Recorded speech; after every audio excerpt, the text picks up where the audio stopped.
Welcome to Your Family's Health, the program that focuses on healthcare issues with unique and different modalities for taking charge of your health today.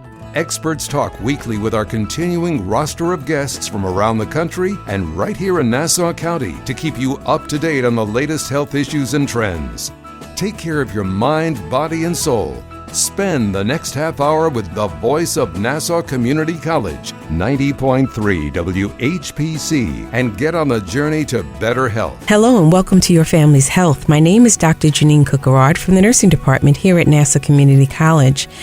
The holidays are here. Time to give gifts, time to enjoy your families, and time to celebrate. But how do you celebrate the holiday and still remain healthy? I'd like to introduce you to Linda Hittleman, an associate professor in Hospitality Business Department and Nutrition Instructor here at SUNY Nassau Community College. Professor Hittleman, welcome to Your Family's Health on the voice of Nassau Community College, 90.3 WHPC. Welcome. Thank you for having me.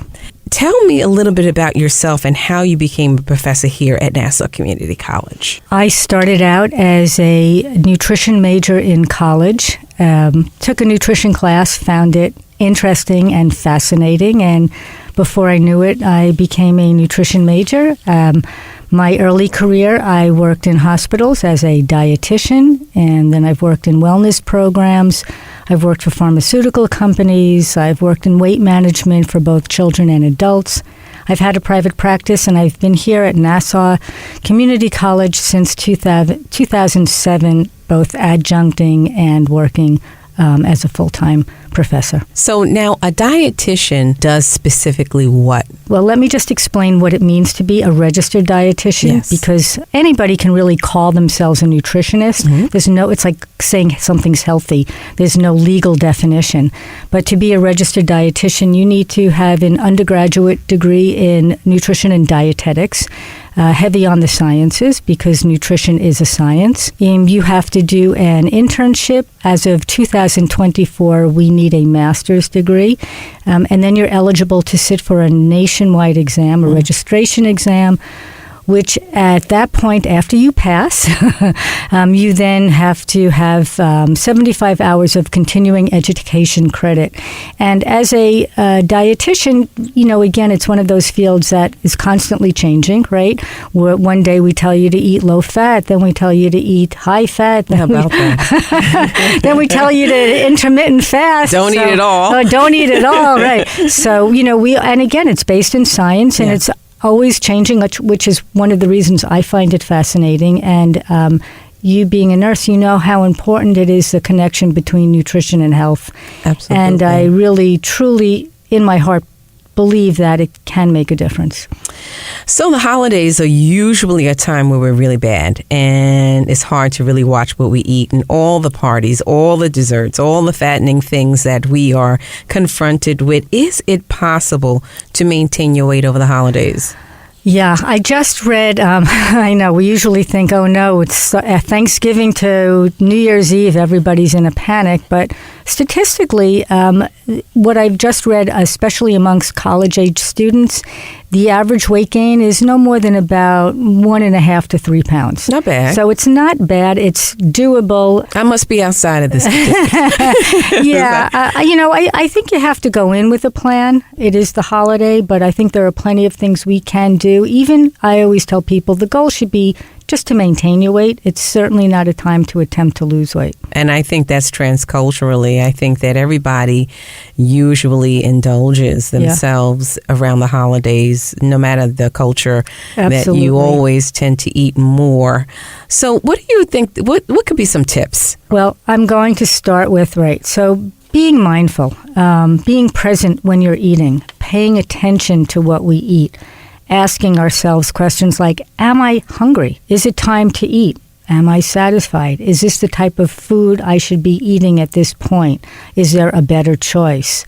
So those are some of the things, just being present while we're eating, paying attention to how does it taste? What's the texture? Maybe I'm thirsty, not hungry. Maybe I'm tired, not hungry. Another tip would be don't go hungry. Don't wake up in the morning and say, oh, I know we have, we're having our dinner party, so I'm going to not eat anything. And I know everybody could probably be shaking their head. Well, that's me. I'm not going to eat until, it is so I can eat more. That usually backfires because typically when we're over hungry, we overeat. Mm-hmm. So I always say, don't go anywhere starving. Give yourself something to break that hunger. Now, you talked about being mindful, and I'm just thinking of the past holiday, Thanksgiving dinner, where there was so much food, particularly on our table. And when I see all of this food, it's hard to be mindful and pull back and say, okay, I'm only going to have one serving because everything looks so delicious and everything. And isn't that a part of just who we are as human beings, that we are, we eat with our eyes? Right. And so how can you be mindful when you eat with your eyes and everything looks so delicious? Some strategies, again, not going in starving, number one. Taking a look at everything that's there and making your choices. Maybe there are dinner rolls, but you can eat dinner rolls any day of the week and you'd rather have a piece of sweet potato pie. So you say, all right, you know what? I'm having the sweet potato pie. I can do without the butter, the dinner roll, because I can have that any time of the week. So maybe taking a look, making some choices. Filling up on some vegetables. They're lower in calories, they're higher in fiber, they will make you feel satisfied. You get to chew, which takes a little bit longer. So that can help as well too. Maybe also something like when you're portioning out your food, know that, yes, you can go back if you want to. You don't have to overfill your plate. So you can always say, if I'm still hungry, I can go back and get a second serving of something. Would you say it's a good practice to have a small plate, just to go to the table with a smaller plate? What is your thought? Yeah, if it's a holiday dinner and everybody's using a large plate, you probably would be uncomfortable doing that. But in general, that works. So maybe, at other times during the holiday season, using a smaller plate, not skipping breakfast, maybe having something high in protein, making sure half your plate is green with vegetables, following these guidelines. Can help you get through. Don't just let everything go because you had one crazy meal and you're like, what the heck? I might as well just go all the way, and I'll deal with it on January 1st. Because that's a long ways away. Yeah. So just, it was one meal, it was one holiday dinner, and you get yourself back on track as best as you can.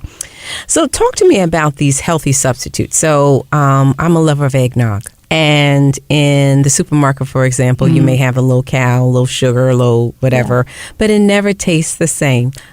How do you navigate that? Sometimes I will tell people if you can have a small portion of the real thing, you will feel more satisfied than having a large portion of something that doesn't taste very good. You're not really satisfied, and you're most probably then going to look for something else. So do yourself the favor, just have a small portion of the real thing and say, that's it, put it away, feel satisfied, put it in a pretty glass, again, using that word, being present, drinking it, what does it taste like, what do I like about it, what are the memories associated with why I like eggnog. You can put all of that in your picture, and hopefully you won't need to have so much of it. Yeah. So I'm thinking about reading the labels, because a lot of times I don't like, the substitutes or the low fat, the low salt and all this kind of stuff. But I know it's very important to understand what I'm drinking. And sometimes these containers have 4 servings. You drink the whole container and you're not mindful. How important is it to read the labels? Label reading is there to help us. It's a great tool. They've just, if you've noticed, over the last few years, upgraded the label reading. So they made the calories larger and they made the portion size larger, which is really the 2 things people need to look for. My suggestion is pay attention, because if it says 4 servings, that means you need to multiply those calories by 4 if you drank the entire container. Right, and the fat. Right. So maybe 1 serving isn't so terrible. It can fit into your meal plan without, really doing any damage. But if you overload calories, for instance, 500 extra calories a day can lead to a 1 pound per week weight gain. Wow. 3,500 calories is 1 pound of fat.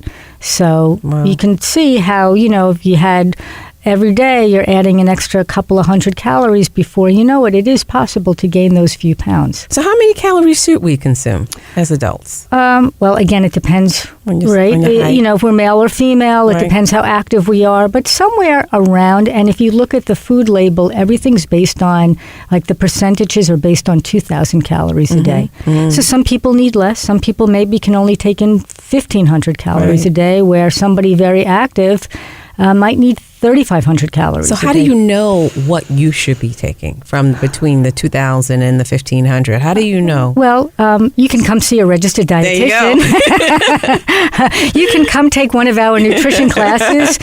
We teach classes. We're over in the K building, and we have both classes for majors and non-majors. We also have a culinary department. You can learn how to cook. But how do you know? If you're not able to maintain your weight based on what you're eating, I would definitely ask, get a little bit of professional help. Come visit somebody, and they can figure out for you how many approximately calories you need. You can go on the government website called choosemyplate.gov, and there is a little calculator in there where you can actually put in your height and your weight and activity level, and it will give you a basis of approximately how many calories and how many servings of all the different food groups you require.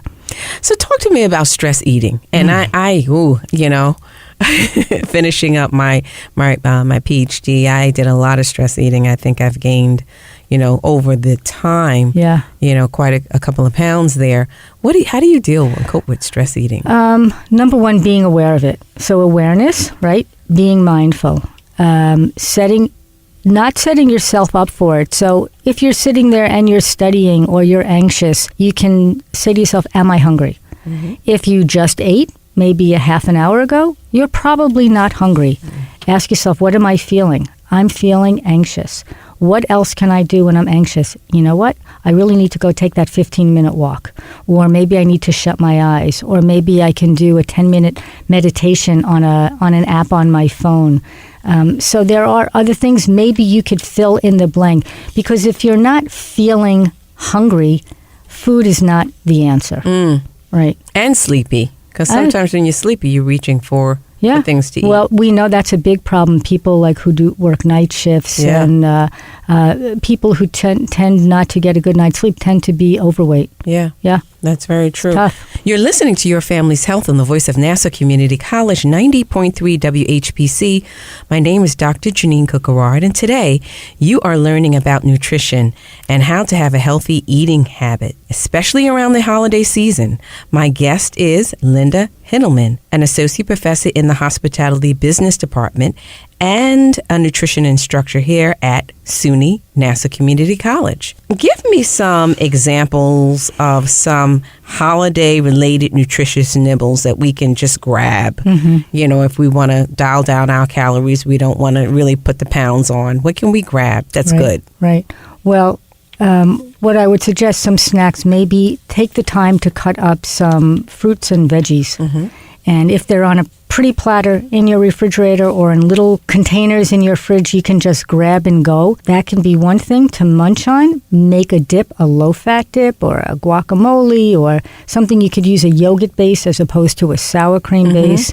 So there are plenty of ways just to give yourself that feeling of I'm still enjoying myself, but instead of chips and something, it could be, cut up veggie strips and lower fat. Even something like hummus will give you that little bit of, protein if you're hungry in the late afternoon, a little bit of guacamole, a piece of string cheese, because those are easy, they're already self-contained. Right. I find if you can find things self-contained versus taking out a big block of cheese and before you know it, you ate half a pound of cheese. If something's individually wrapped, you can then at least make the choice. You can count it better. You can count it. Yeah. Make a hard-boiled egg if you like that. You could, edamame, right, which are soybeans, they sell bags of that frozen. You could just boil some up and munch on those. Those are a great, wonderful, high-protein snack that you could have during the day. What about water? How much water should I be drinking? That's an interesting question. Again, everybody always assumes it's 8 glasses, which is really depending on your size, how much muscle mass you have, whether you're active, whether it's hot and humid out. Typically, somewhere probably around 8 to 12 glasses a day. It really depends. I know I'm thirstier the days I exercise. I'm thirstier in the summer. Your urine should be like a pale yellow, so that could be one indicator. If you're waiting until you're thirsty, you're dehydrated. Yeah. At that point, it's too late. Yeah. And a lot of times when you're reaching for food, it's not hunger, it's just thirst. So you might want to wake up in the morning and pour yourself a nice tall glass of water with lemon in it, to start your day. Yeah. Maybe before every meal to start your day. That's good. That can help you and it also grounds you. Let me drink the water. Let me see how I feel. How am I feeling? I use what's called a hunger scale, and I find it helpful for people, and I tell everybody, think of a scale from 1 to 10. 1, you're starving, like famished. Okay. 10, you're stuffed, like you were after Thanksgiving. Right. And 5, you're comfortable. So you can wake up in the morning and you say, where am I on my scale? Some people wake up 1, starving, right? Some people, they wake up there 5, 6, then they're not hungry yet. Okay, then maybe you don't have to eat just yet. But when do you start to get uncomfortable where you're going to overeat? You might say, if I get down to a 3 on my hunger scale, I know I better eat something because before I know it, I'm going to be a 1 and I'm going to then eat until I'm a 10. Right. So it kind of just, grounds you a little bit. Right. Where am I? Check in with yourself. It sounds like mindfulness to me when you're able to even think of your hunger on a scale. Right. What do you think about intermittent fasting? When you're just, you're not eating, it's retraining, I guess, your mind and your gut. Right. There's a lot of great research on intermittent fasting when it comes to things like controlling blood sugar, blood pressure, weight management as well, too.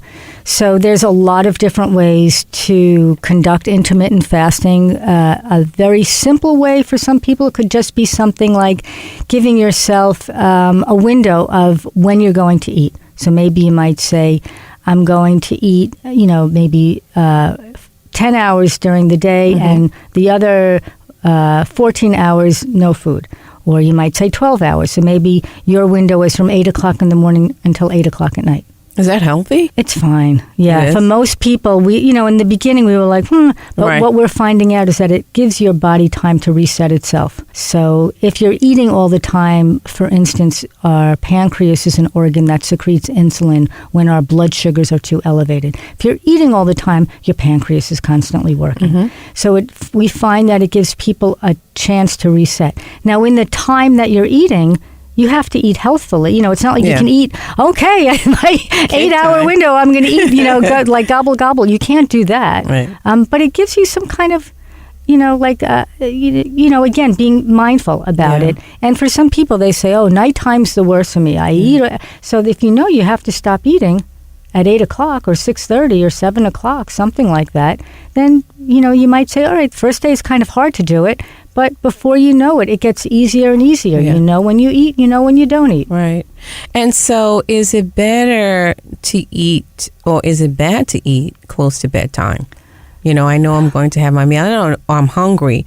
But should I curtail my appetite when I know I'm going to bed? Well, we do know that when we've looked at people who've eaten the same amount of calories throughout the day, those people who eat the bulk of the calories earlier on, the same amount, versus somebody who eats those same amount of calories later on, tend to have lose weight or have a healthier weight.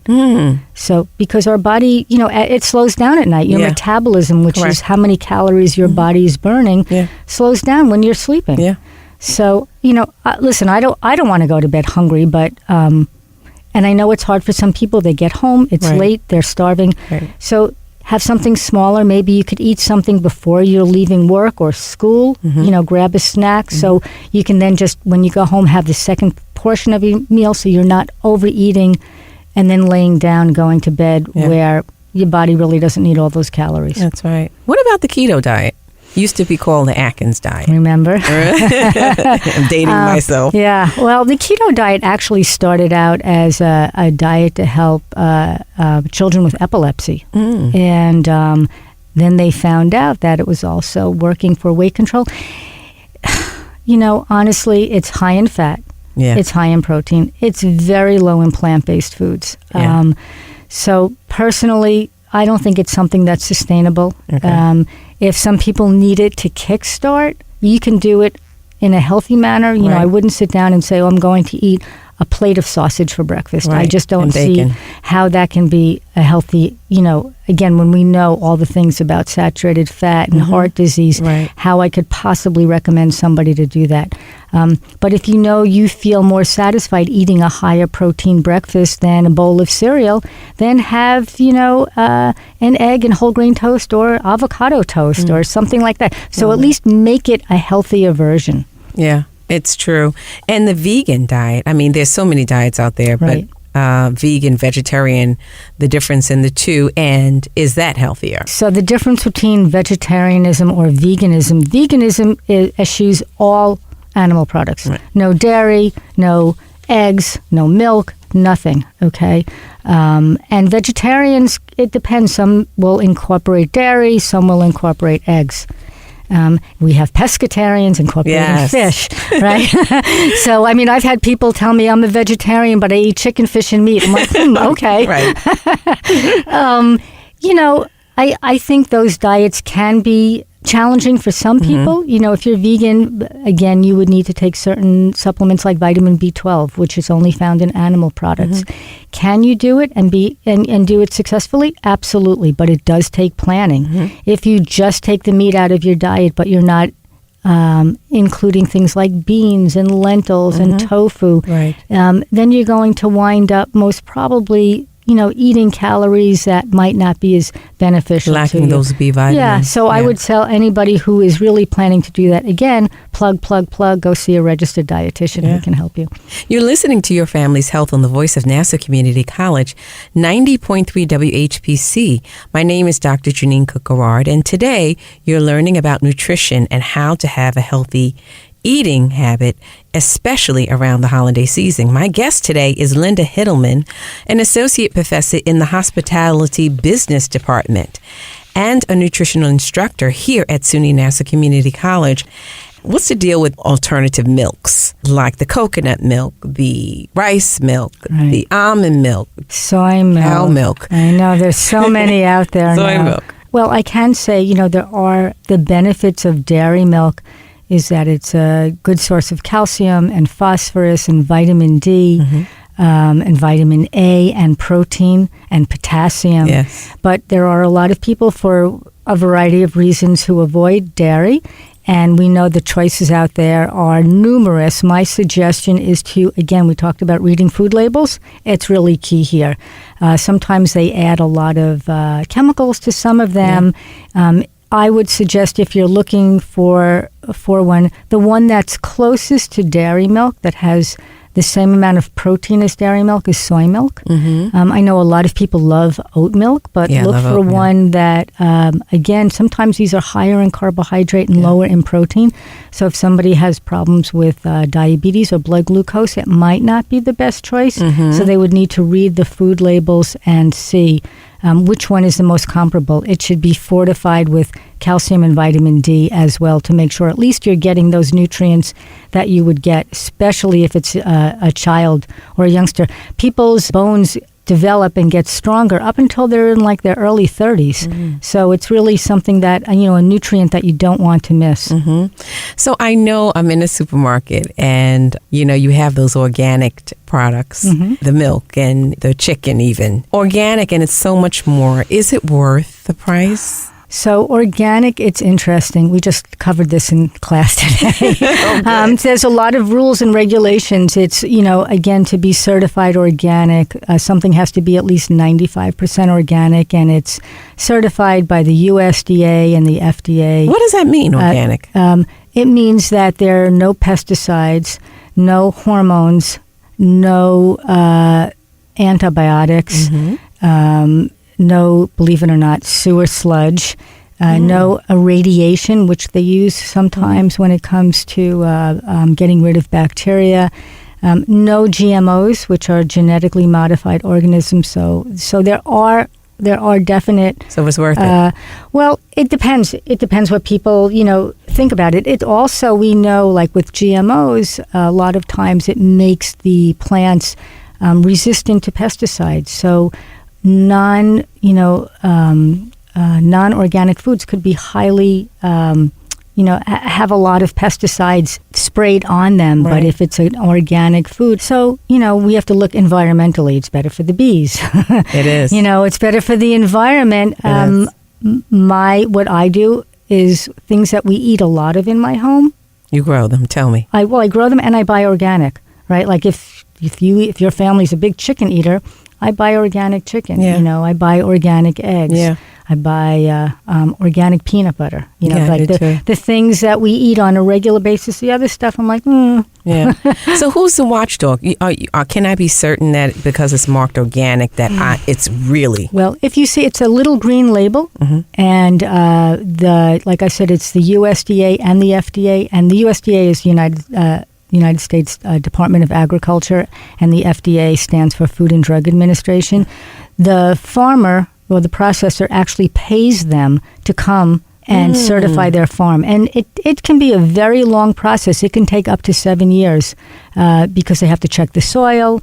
When it comes to animals, right, they're supposed to go in on the farm, right? They're supposed to, be free range, meaning that they're not in a crate. So there are guidelines. Are they watching everybody, every place, everywhere? I hope so. Right.